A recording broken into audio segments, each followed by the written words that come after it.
Destination waiting এর পর এবার ডেস্টিনেশন জামাই ষষ্ঠী। বাঁকুড়ার কুশদ্বীপের বাসিন্দা মৌসুমী ব্যানার্জি দুই জামাই চন্দন ব্যানার্জি ও সৌমাভ গাঙ্গুলিকে নিয়ে হাজির হলেন জয়পুরের সমুদ্র বাঁধ সরোবরে।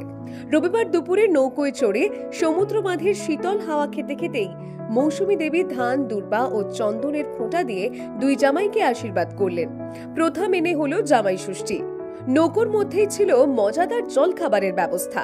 মৌসুমী ব্যানার্জির কথায়, প্রতি বছর ঘরের মধ্যেই অনুষ্ঠান করি, এবার ভাবলাম প্রকৃতির মাঝে একটু অন্যরকম ভাবে দিনটি উদযাপন করি।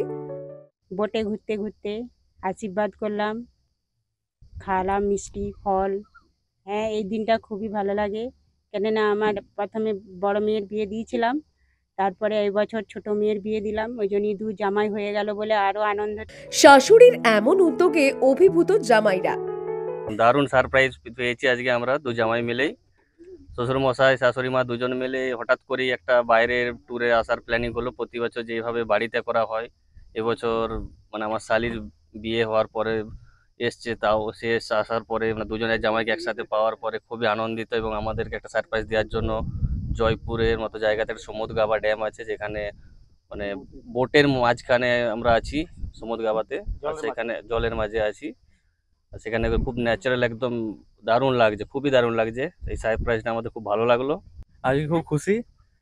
আমি হচ্ছে বাড়ির ছোট জামাই, তো আমি সব থেকে বেশি মেনলি আদুরে।